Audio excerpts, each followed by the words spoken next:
तो बोला कि टिकट देंगे टिकट देंगे। दो खास मेहमान मेरे साथ जुड़ने जा रहे हैं। मनीष बरियार, प्रवक्ता बीजेपी, मेरे साथ बिहार इस वक्त जुड़ने जा रहे हैं, और साथ ही डॉक्टर स्नेहाशीष वर्धन भी मेरे साथ अभी जुड़ेंगे। स्नेहाशीष वर्धन पांडे, प्रवक्ता कांग्रेस बिहार, मेरे साथ जुड़ेंगे। मनीष जी, सबसे पहले आपका रुख कर लेते हैं।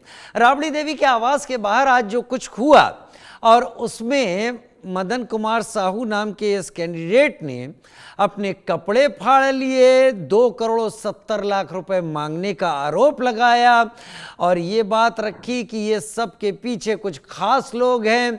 और जो स्थिति है टिकट ना मिलने पर, महागठबंधन किस स्थिति में इस वक्त फंसा दिखाई पड़ रहा है? जहां तक एनडीए की बात थी, मेरे ख्याल से सारी स्थितियां सुलट चुकी हैं, और आप लोग तो नॉमिनेशन भी फाइल कर रहे हैं। नमस्कार राजीव जी, आपको भी और आपके जितने भी दर्शक हैं उनको भी नमस्कार और दिवाली की शुभकामनाएं। बहुत शुभकामनाएं दीपावली की आपको भी। और देखिए, उन्होंने शाह जी ने संजय यादव जी का नाम लिया। मैं तो कहूँगा कि संजय यादव जो है बहाना है, असली जो है, जो सारा खेल हो रहा है, ये तो घराना की तरफ से खेल हो रहा है। तो जो घराना है वहीं से सारी चीजें हो रही है, ये किसी से छुपा हुआ नहीं है। तो और पहली बार नहीं हो रहा है। देखिए, राजद जो है वो कार्यकर्ताओं की कोई पार्टी है ही नहीं। ये दल कार्यकर्ताओं का नहीं है, ये सेटर गेटर लोगों का दल है।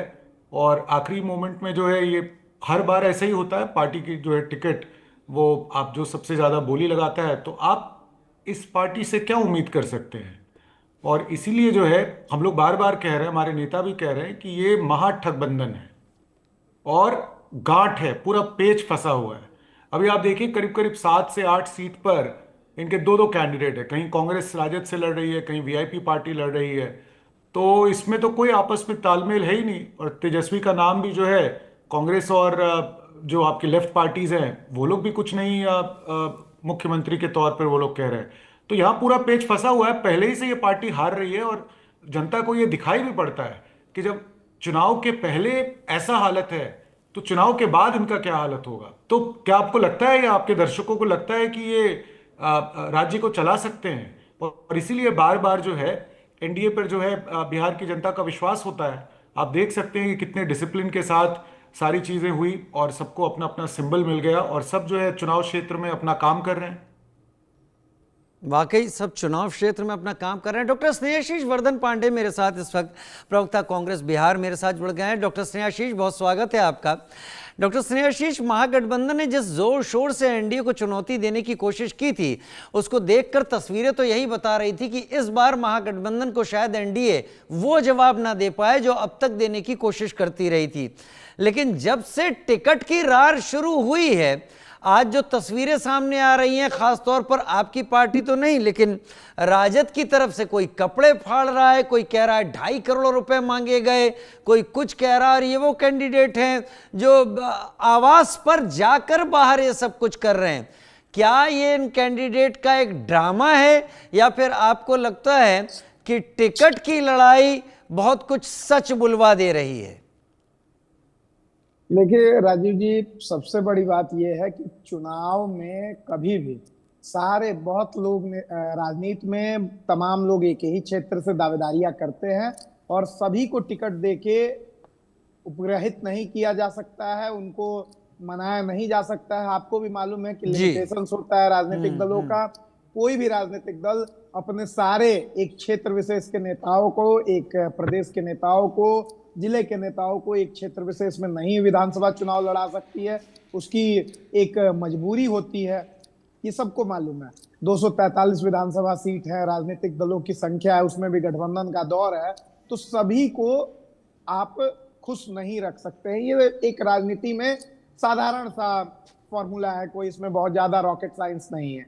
बावजूद इसके बहुत सारे लोग ऐसे होते हैं जिन्हें टिकट नहीं मिल पाता है, तो वो तरह तरह के आरोप लगाते हैं।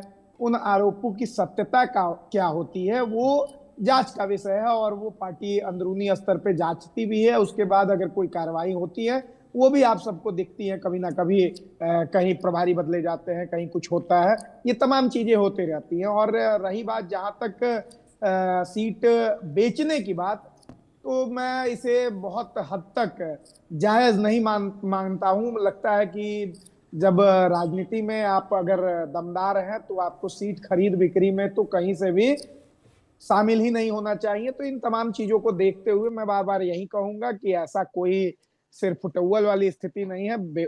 फिजूल ये मीडिया हाइप क्रिएट किया जाता है और इसमें कहीं भी हम लोगों के दल में, महागठबंधन के अंदर कोई भी खींचतान नहीं है, कोई भी अनियमितता नहीं है। और रही बात अभी पहले फेज का, आपको भी मालूम है कि नाम वापसी 20 तारीख को संपन्न होने वाली है, कि जो एकमात्र महागठबंधन के प्रत्याशी ही फील्ड में रहेंगे। इसलिए हम लोग 20 तारीख का इंतजार करें और 20 तारीख को संभवतः आपको सब कुछ दिख जाएगा जो सुचारू तरीके से रहेगा। जी, सुचारू तरीके से रहेगा, लेकिन आरजेडी, कांग्रेस और एआईएमआईएम ऐसे आरोप क्यों लग रहे हैं? राबड़ी आवास के बाहर एक तमाशा हुआ कि लोग दंग रह गए। ये पूर्व आरजेडी प्रत्याशी थे मदन शाह, जिनकी हम बात कर रहे थे, कुर्ता फाड़ा, लेटने लगे जमीन पर, पार्टी नेताओं पर पैसे लेकर टिकट बांटने लगे। इसी तरह अगर हम बात करें तो पूर्णिया के कस्बा में जो कांग्रेस के विधायक हैं मौजूदा, आफाक आलम की बात कर रहा हूं, इन्होंने पार्टी नेताओं पर करोड़ों की डील का आरोप लगा दिया। अब बिहार कांग्रेस के प्रभारी कृष्णा आलावरू के लिए ये कह रहे हैं आफाक आलम कि करोड़ों की डील की। मैं इसको पुख्ता नहीं कर रहा हूं, ये आपके उम्मीदवार जो थे लगा रहे थे। लेन देन के आरोप खगड़िया से कांग्रेस के विधायक है छत्रपति यादव, ये भी लगा रहे हैं। मुजफ्फरपुर के मीनापुर में जो तमन्ना हाशमी एआईएमआईएम से वो भी लगा रही हैं। हालांकि एआईएमआईएम आपके साथ नहीं है, लेकिन कांग्रेस के भी लगा रहे हैं और आरजेडी के भी लगा रहे हैं। डॉक्टर स्नेहाशीष वर्धन, ये इस तरीके के आरोप एन तब जब टिकट बंटवारा हो रहा है, जनता के सामने जाना है, पहला राउंड ज्यादा दूर नहीं है, इमेज पर बहुत बड़ा नुकसान नहीं लगाते हैं क्या? निश्चित तौर पे देखिए, अनुशासन ही एक दल में सब कुछ होता है। ये सबको मालूम है कि अनुशासित रहना कार्यकर्ताओं की जिम्मेदारी है। और राजनीतिक दलों की मजबूरियों को मैंने पहले ही स्पष्ट कर दिया कि लिमिटेड सीट्स होती हैं, टिकट जो होते हैं वो लिमिटेड लोगों को ही मिल सकते हैं, सबको मालूम है। वो भारतीय जनता पार्टी के साथ भी वही स्थिति है, जदयू में भी वही स्थिति है। उनकी भी सिर्फ फुटबॉल अगर आप मीडिया के साथ ही दिखाते तो प्रदेश कार्यालयों के बाहर जिस तरीके का जमघट लगा रहता है, हाँ, वो हमने दिखाई है। वो बीजेपी प्रदेश कार्यालय के आगे वो जो प्रदर्शन हुआ है वो भी दिखाया है सर। लेकिन यहां पर जानते हैं क्या डॉक्टर स्नेहाशीष, आप मेरे साथ पहले भी जुड़ चुके हैं चर्चाओं में, आप बड़ा उसकी व्याख्या बहुत बेहतर करते हैं। मैं इस बात को सामने नहीं रख रहा हूं कि ये लोग नाराज हैं, मैं इस बात को सामने रख रहा हूं कि एक आरजेडी और एक कांग्रेस, इन दोनों के ही उम्मीदवारों ने, जो पहले विधायक थे, उन्होंने कहा कि करोड़ों की डील हुई है, पैसा नहीं दिया गया तो टिकट नहीं मिला। ये बहुत गंभीर बात हो जाती है। देखिए, सीनियर लोग हैं, सीनियर नेता जब इस तरीके की बातें कहते हैं तो कहीं ना कहीं उसकी जांच होनी चाहिए। वो पार्टी अंदरूनी मामला है, पार्टी इसकी जांच भी करेगी। और कांग्रेस पार्टी चूंकि लोकतांत्रिक दल है और पूरी तरीके से यहाँ लोकतांत्रिक प्रक्रिया का वो अपनाया जाता है किसी भी प्रक्रिया में, तो ऐसी तमाम चीजों को सॉर्ट आउट कर लिया जाएगा। और मैं फिर से ये दोहराना चाहूंगा कि राजनीतिक दलों में अनुशासन ही सबसे प्रमुख चीज होता है, क्योंकि आप जनता को नेतृत्व देते हैं। तो जनता को जब नेतृत्व देते हैं तो कहीं ना कहीं व्यक्तिगत स्वार्थ को इतर रखते हुए हमेशा देश हित में, राष्ट्र हित में, राज्य हित में काम करना चाहिए। और यही एक अनुशासन होता है, एक दल का संविधान होता है, जिसका पालन करते हुए हम लोग देश की सेवा और समाज की सेवा करने के लिए। डॉक्टर स्नेहाशीष, आप बात एकदम सही कह रहे हैं। चुनाव के मौके पर डॉक्टर पांडे, डॉक्टर स्नेहाशीष, आप बातें इतनी अच्छी कह रहे हैं कि यह आदर्श है, लेकिन ये आदर्श जब फॉलो नहीं होता तो एक बात होती है, लेकिन जब आदर्श भ्रष्टाचार के आरोप के रूप में सामने आ रहा है तो फिर क्या जनता में इसका गलत मैसेज जाएगा, मुझे नहीं पता।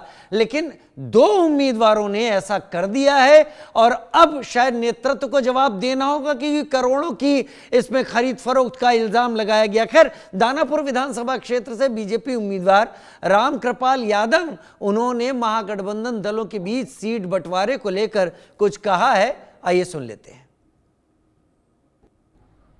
जातीय संघर्ष में लगाया, नरसंहार का युग रहा।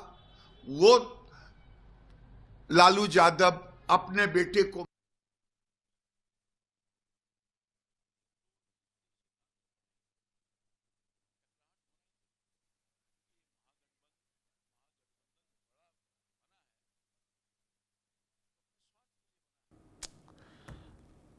लग रहा है थोड़ी सी समस्या है रामकृपाल यादव की इस आवाज़ में। हम बहुत जल्दी कोशिश करेंगे कि रामकृपाल यादव जी का बयान, लेकिन आप मदन साहू को इस वक्त देख रहे हो ना, कुर्ता फाड़ा हुआ है राबड़ी देवी की आवाज़ के बाहर। 2,70,00,000 रुपए मांगे जाने का आरोप इन्होंने लगाया। आफाक आलम ने करोड़ों रुपए मांगे जाने का अल्लाह वरू जी पे आरोप लगाया। ये महागठबंधन के दो प्रभावी दल हैं और इन्हीं के संभावित जो हैं लोग वो इस तरीके आरोप लगा रहे हैं। खैर, हम आरोपों की पुष्टि नहीं करते क्योंकि लगा उन्हीं की पार्टी के लोग रहे हैं। मैं मनीष बरियार का रुख करूंगा। मनीष, दो दल, कांग्रेस के तरफ से भी मैंने दो उम्मीदवारों की बात कर ली। एक ये सामने दिख रहे हैं तस्वीरों में जो कि मदन साहू हैं, ये अपना अलग रोना लेकर बैठे हुए हैं, कह रहे हैं मैं मरने आया हूं, और तेजस्वी जी को लेकर और एक बड़ी खरीद फरोख्त की बात कर रहे हैं। क्या ये खरीद फरोख्त वाकई होती है? क्या ऐसा है राजनीति में टिकट को लेकर? मनीष बरियार। राजीव जी, सिर्फ आफाक आलम नहीं, आफाक आलम ने तो कह दिया कि टिकट बेचने की दुकान है कांग्रेस पार्टी। तो इस तरह से उन्होंने बातें कही हैं, जो कि बहुत सीनियर लीडर हैं। डॉक्टर तारिक अनवर तो हमारे साथ ही बैठे हैं, उन्होंने भी बहुत नाराजगी जताई है जिस तरह से कांग्रेस पार्टी में टिकट जो है डिस्ट्रीब्यूशन हुआ है। तो इससे पता चलता है कि कांग्रेस पार्टी जो है यहाँ पर व्यवस्थित पार्टी नहीं है, और इसी कारण बिहार की जनता का कांग्रेस पार्टी पर कभी भी भरोसा नहीं आया पिछले सालों साल से। तो मैं तो कम से कम कांग्रेस पार्टी और आरजेडी के बारे में ज़रूर बोल सकता हूँ कि यहाँ पर कोई किसी तरह की व्यवस्था नहीं है, डिसिप्लिन नहीं है, कैडर बेस नहीं है, सिर्फ चुनाव के लिए ही लोग जुड़े होते हैं और इसीलिए ऐसा हुआ है। आप देखिएगा, मुझे लगता है ऋतु जायसवाल हैं, वो भी आज उन्होंने इस्तीफा दे दिया। महिला विंग की जो है आरजेडी की अध्यक्ष थी और उन्होंने इस्तीफा दे करके जो निर्दलीय लड़ने का ऐलान कर दिया है।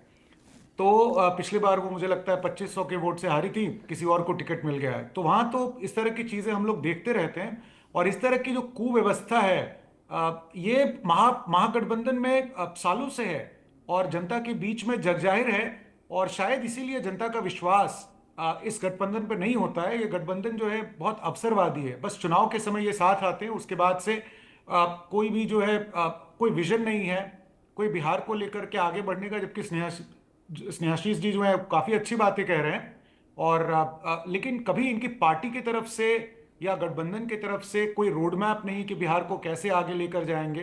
तो इन सब का ही नतीजा है कि आप देखिए इस समय जो है चुनाव के समय इतनी अव्यवस्था है इन सब के बीच में। वाकई, लेकिन आपके भी दफ्तर के बाहर प्रदर्शन हुआ है, वो तस्वीरें हमने भी दिखाई हैं टिकट की नाराजगी को लेकर। क्या आप डॉक्टर स्नेहाशीष की इस कहने से इत्तेफाक रखते हैं कि राजनीतिक दलों की भी मजबूरी होती है, कितनों को एक सीट पर तय करेंगे, इसलिए ये तो सबके लिए कॉमन होना चाहिए? मनीष जी। राजीव जी, देखिए, टिकट के लिए अनेक लोग होते हैं, इसमें कोई दो राय नहीं है, लेकिन पार्टी का एक डिसिप्लिन होता है। हमारे कई सीनियर लीडर्स जिनको पार्टी का टिकट नहीं मिला या पिछले बार मिला था, इस बार नहीं मिला, उन्होंने सोशल मीडिया पर सपोर्ट करके और उसी समय उन्होंने अपनी एक, आप बोल सकते हैं कि एक मन में उनके जितने भी सपोर्टर्स थे उनको धन्यवाद किया, और एक मन में उन्होंने बोला कि हम लोग पार्टी के समर्पित कार्यकर्ता हैं, ठीक है इस बार टिकट नहीं मिला बट जिसको भी टिकट मिला है उसको पूरा समर्थन करेंगे। और साथ साथ उन्हें दुख भी हुआ, वो दुख भी जताया उन्होंने। कोई भी एक समर्पित कार्यकर्ता है, उसका यही कर्तव्य है। और लेकिन जो हम लोग को नज़ारा देखने को मिल रहा है ये तो मतलब अजीब तरह का नज़ारा है। इससे पता चल जाता है कि पार्टी का क्या रुख होगा, लोग कैसे हैं, किस तरह का वहाँ माहौल है और किस तरह का वैल्यू सिस्टम्स है। तो ये आपने कभी जदयू में आपने नहीं सुना, भारतीय जनता पार्टी में भी नहीं सुना, लेकिन ये आप राजद और कांग्रेस और वीआईपी में भी काफी हम लोग सुनने को आ रहा है। मैं थोड़ा सा आश्चर्यचकित हूं, क्योंकि वोटर अधिकार यात्रा जब वोट चोर गद्दी छोड़ के तौर पर बिहार में यात्रा निकली थी, वो एका की तस्वीरें कुछ ऐसे संकेत दे रही थी कि इस बार बहुत जबरदस्त तरीके से महागठबंधन सामने आकर खड़ा हुआ है। ये एक दो तस्वीरें जो आई हैं जिसमें इतने गंभीर आरोप लगे हैं, इसको देखकर यह समझ में नहीं आ रहा है कि वो छलावा था या ये छलावा है। खैर, केंद्रीय मंत्री गिरिराज सिंह ने महागठबंधन पर सीट बंटवारे पर कहा कि महागठबंधन अब कुछ नहीं रह गया है, एनडीए के खिलाफ अकेले लड़ने की किसी में ताकत नहीं थी, इसलिए गठबंधन बना। लालू यादव बेटे को मुख्यमंत्री बनाना चाहते हैं, हालांकि कांग्रेस अब तक इसे नहीं मानती। महागठबंधन बिखर चुका है, गिरिराज सिंह ने कहा। लेकिन दानापुर से रामकृपाल यादव ने भी एनडीए में जो चल रहा है और महागठबंधन में जो चल रहा है उसकी तुलना करते हुए कहा कि महागठबंधन दलों के बीच सीट बंटवारा जो है वो उसूलों, नीतियों और सिद्धांतों पर नहीं बना, जबकि एनडीए नीतियों पर है। सुनते हैं दोनों ने क्या कहा, उसके बाद डॉक्टर स्नेहाशीष का रुख करेंगे। जातीय संघर्ष में लगाया, नरसंहार का युग रहा। वो लालू यादव अपने बेटे को मुख्यमंत्री बनाना चाहते थे, अब है नहीं, चाहते थे। कांग्रेस ने अभी तक नहीं माना और वो एक तरह से बिखर चुका है। अब गठबंधन नाम की कोई चीज नहीं रह गया है। हम कल भी कहे थे कि दिल के टुकड़े हजार हुए, कोई यहां गिरे कोई वहां गिरे। ये महागठबंधन है, ये उसूलों, नीति और सिद्धांतों पर नहीं है। टकराहट होना ही था, क्योंकि ये महागठबंधन बड़ा बना है तो अपने स्वार्थ के लिए बना है, और जहां स्वार्थ की टकराहट होगी तो गठबंधन रहेगा ही नहीं।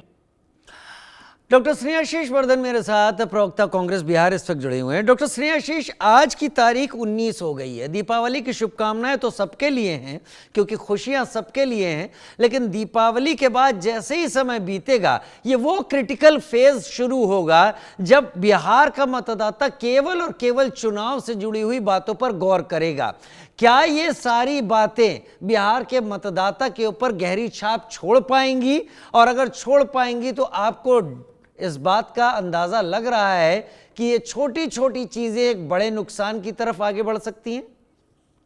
देखिए राजीव जी, पूरी तरीके से बिहार का जो चुनाव है वो मुद्दों पे है, और आज भी पलायन का दंश झेल रहे बिहार के युवा और जो भी बाहर कामगार हैं, वो छठ महापर्व और दीपावली के लिए बिहार वापस आ रहे हैं। और कैसे ट्रेनों में ठूस ठूस के उन्हें आना पड़ता है। भारत सरकार का आंकड़ा है 2,95,00,000 के आसपास लोग बाहर में रजिस्टर्ड हैं जो बाहर काम करते हैं बिहार से। इस तरीके के आंकड़े हैं। बिहार में पढ़ाई की स्थिति क्या है, उच्च शिक्षा में किस तरीके से संघीय कुलपतियों के बैठने से व्यवस्था बनी हुई है, उस पर चर्चाएं हो रही है। युवा नौकरी के लिए जब सड़कों पे आते हैं तो किस तरीके से उन्हें लाठियों से मारा जाता है, किस तरीके से संविदा कर्मियों से आधे कीमत पर पूरा काम लिया जाता है, छुट्टियां भी कम दी जाती हैं, किसानों के साथ कैसा अन्याय हो रहा है। इन सब मुद्दों पे हम चुनाव लड़ रहे हैं और इन्हीं मुद्दों पे हम चुनाव लड़ेंगे। आप लाख डाइवर्ट करा दे, कोई मीडिया में आके कुछ भी बयान दे दे कि टिकट बिक रहा है या प्रत्याशियों के साथ इस तरीके से हो रहा है या महागठबंधन में टूट है, इन तमाम बातों से बिहार की आम जनता को कोई फर्क नहीं पड़ने वाला। आपको लगता है कि आफाक आलम जी ने हमारे कहने पर ये बयान दिया होगा? मैंने आपको नहीं, ये आप अच्छा, अपने अच्छा, व्यक्तिगत ना लिया जी, राजीव जी। आप नहीं, मतलब मैं मीडिया माध्यम की बात, डॉक्टर वर्धन आप बहुत स्पष्ट बोलते हैं, इसलिए आपके लिए मेरे दिल में आदर है। मैंने उसी बात पर कहा कि आपको लगता है कि मीडिया के जरिए आफाक आलम प्रभावित हुए होंगे और उन्होंने इतना संगीन आरोप अल्लाह जी पे लगा दिया होगा? नहीं, मीडिया के थ्रू कुछ नहीं। मैं मीडिया को इसमें कहीं से दोषारोपण नहीं दूंगा, क्योंकि राजनीतिक दलों की खबरें मीडिया चलाती है। राजनीतिक दलों के अंदर जो हैपनिंग्स है उनको आप लोग स्थान देते हैं, इसलिए आपकी कहीं से कोई दिक्कत मैं आप पे नहीं ला रहा हूं। मैं पूरी तरीके से कह रहा हूं कि इस देश में, इस राज्य में जो कुव्यवस्था है उसके खिलाफ मन बनाया गया है। अभी आप ही से बातचीत के क्रम में आरके से, आरा के, भोजपुर से, आरा से सांसद हुआ करते हैं, उनका 17 मिनट या 10 मिनट पहले का एक फेसबुक पोस्ट पढ़ रहे हैं, उसमें उन्होंने तमाम आरोप लगाए हैं अपने नेताओं के, अपने प्रत्याशियों के चयन पर, कि जिस पर जितना आपराधिक मामला है उन्होंने उससे उतना ही उन्हें प्रोत्साहित करके टिकट दिया गया। उसमें उन्होंने डिप्टी सीएम, निवर्तमान डिप्टी सीएम सम्राट चौधरी तक को लपेटा है और जगदीशपुर के जो प्रत्याशी हैं जदयू के, उन तक को लपेटा है। इन तमाम चीजों के बीच में मैं इतना ही कहना चाहूंगा कि राजनीतिक शुचिता को बनाए रखने की जिम्मेदारी राजनीतिक कार्यकर्ताओं की भी है, और कहीं ना कहीं इस चीज को समझना होगा कि व्यक्तिगत स्वार्थ नहीं है। कोई ऐसा नहीं है कि डॉक्टर स्नेहाशीष वर्धन आजीवन प्रवक्ता बने रहेंगे, जिस दिन पार्टी हमको प्रवक्ता के पद से हटा दे मैं पार्टी के खिलाफ बोलने लगूं। ये तमाम चीजें राजनीतिक स्वार्थ अपनी इतर रखनी चाहिए, और समाज के लिए जो हम लोग काम कर रहे हैं, जो त्याग कर रहे हैं, इवन व्यक्तिगत तौर पे भी कह रहा हूं कि जितना त्याग करना पड़ता है विपक्ष में रहने के लिए, और जितना त्याग हम लोग कदम कदम पर करते हैं राजनीतिक शुचिता के लिए या राजनीतिक जीवन के लिए, वो मनीष जी भी हैं, उन्हें भी करना पड़ता होगा। इससे मैं इत्तेफाक रखता हूं, क्योंकि मैं जानता हूं कि क्या दर्द होता है एक राजनीतिक कार्यकर्ता की। हाँ, उम्मीदें सबको होती हैं, लेकिन इन तमाम चीजों के बीच में व्यक्तिगत स्वार्थ को इतर रखते हुए हम लोगों को काम करना पड़ता है। मैं बार बार इस बात को कहूंगा कि बिहार के मुद्दे गौड़ ना हो और ऐसे मुद्दे हावी ना हो जो तुच्छ हो और स्वार्थी हो। डॉक्टर स्नेहाशीष वर्धन पांडे, आज और सम्मान बढ़ा आपके लिए, क्योंकि आप चीजों को बहुत स्पष्टता के साथ सामने रख रहे हैं। मैं बहुत सारे कांग्रेस प्रवक्ताओं से बात कर चुका हूं और आपने चीजों को बहुत स्पष्टता के साथ सामने रखा कि कहीं मुद्दे गौण ना हो जाएं, वो मुद्दे जिन्हें उठाया गया था। मनीष बरियार जी, क्या आपको भी लगता है कि ये मजबूरी राजनीतिक दलों की हो जाती है, लेकिन अगर डॉक्टर स्नेहाशीष वर्धन कह रहे हैं कि मुद्दे गौण ना हो जाएं जो मुद्दे उठाए जा रहे हैं, तो यहां पर तो एक ऐसा मुद्दा उठा दिया गया है उन्हीं की पार्टी के लोगों की तरफ से जो करप्शन से जुड़ता दिखाई पड़ रहा है। मेरे ख्याल से बहुत बेहतर कैंडिडेट को लेने के लिए एक पैमाने होते हैं, क्या वो पैमानों पर समझौते किए जाते हैं जब हम ऐसे चुनाव में जाते हैं? मनीष जी। राजीव जी, एक और मैं बात बोला, आपका जो सवाल है उसका तो मैं जवाब दूं, लेकिन डॉक्टर स्नेहाशीष जी को भी ये भी पूछना चाहिए। देखिए, आज राजेश राम जी का बयान आया है और उन्होंने कहा है कि राजद पर करीब करीब इनडायरेक्ट आरोप ही लगाया है कि वो दलित विरोधी हैं। तो वहां से भी जो है राजद की तरफ से देखिए आप काफी चीजें चल रही हैं, तो आपस में चीजें ठीक नहीं है। जहां तक आपका जो सवाल है, देखिए राजनीतिक शुचिता हम लोग सब जानते हैं कि सबसे सर्वोपरि है, और जहां तक हमारे गठबंधन का सवाल है, वहां पर जो भी टिकट मिला है, जिसको भी मिला है, बहुत देख देख कर होता है। देखिए, राजद में जो चेहरा है जिसके लिए अभी भी डॉक्टर स्नेहाशीष की पार्टी जो है तैयार नहीं है, वहां जो है पूरा करप्ट फैमिली ही करप्ट है। आप वहां देखें तो वो कैसे वो लोग चेहरा डाल सकते हैं जो अभी भी जो नेता विपक्ष हैं। आप देखिए उस फैमिली, तो ये प्रॉब्लम होगी, और इसीलिए जैसा राजद का चेहरा है, चरित्र है, उसी तरह से टिकटार्थी भी हैं। तो इसमें कोई आश्चर्य की बात नहीं होनी चाहिए। जिस तरह से आप ये सारी जो प्रॉब्लम्स देख रहे हैं आप राजद में या कांग्रेस पार्टी में भी, कांग्रेस पार्टी ने भी शुरू से राजद का जो है समर्थन किया है, उनके साथ में ये लोग रहे हैं, और इसलिए आज जो है कांग्रेस पार्टी में भी वही वायरस जो है, जो राजद में वायरस था, वो वायरस जो है इसमें आ गया।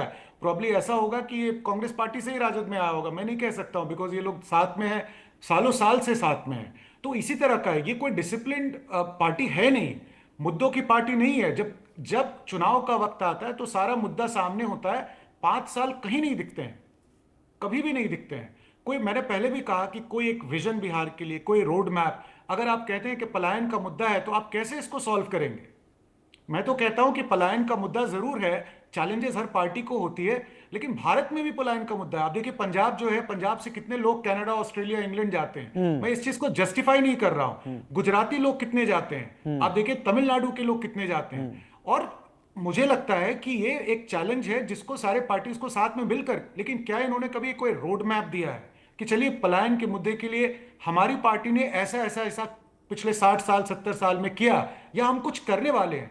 लेकिन बिहार सरकार पिछले 20 साल से काम कर रही है और बहुत सारे क्षेत्रों में काम हुआ है। आप देखिए हमारा जो जीएसडीपी है वो 14% रहा है, जो कि पिछले 10 साल 15 साल में आप देखेंगे कि शुरुआती 5 राज्यों में हमेशा से बिहार रहा है। तो आर्थिक तौर पे हम लोगों ने प्रगति किया है। डॉक्टर स्नेहासी से छुपा हुआ नहीं कि इंफ्रास्ट्रक्चर में हमारा कितना काम हुआ है। तो हर मुद्दे पर मुस्तैदी से ये गठबंधन काम कर रही है, चैलेंजेस को ले रही है और उसके लिए एक रोड मैप बना करके काम कर रही है।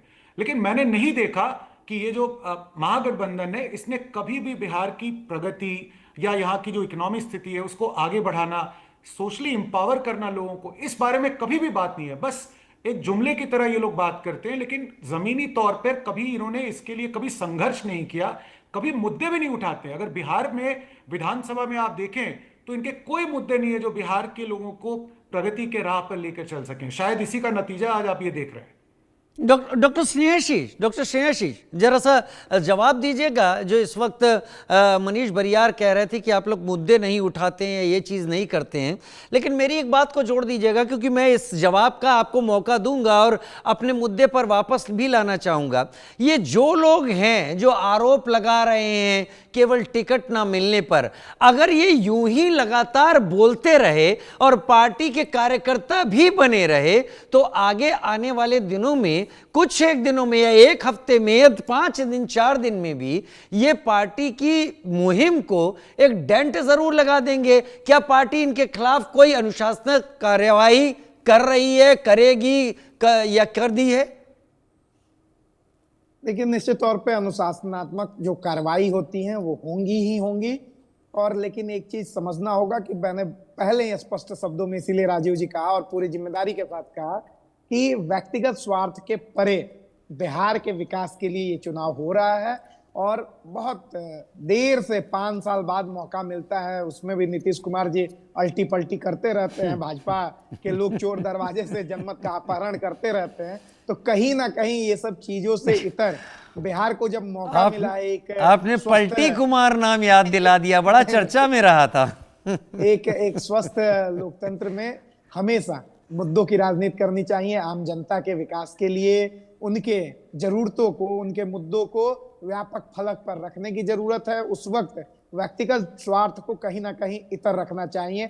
सारे टिकटार्थी होते हैं, सारे टिकटार्थी अगर लग जाएं विरोध में तो फिर तो हो गई राजनीति और हो गया सब कुछ। तो इसलिए कहीं ना कहीं, और भारतीय जनता पार्टी जब ऐसी बातें करती है कि राजनीतिक शुचिता की, तो वास्तव में देखिए रोटी भी अगर एक तरफ से रखा जाए तो वो जल जाती है और वही हाल हो गया है अब वर्तमान सरकार की। कहीं ना कहीं नीतीश कुमार जी अब बिहार में कुछ भी नया नहीं दे पा रहे हैं। उन्होंने अगर वास्तव में कोई काम किया है तो वो यही काम किया है कि सत्ता में कैसे काबिज रहना है, उसके लिए उन्होंने खूब अल्टा पल्टी किया। लेकिन डॉक्टर स्नेहाशीष एक बात बोलूं, काम है डॉक्टर स्नेहाशीष व्यक्तिगत मत लीजिए।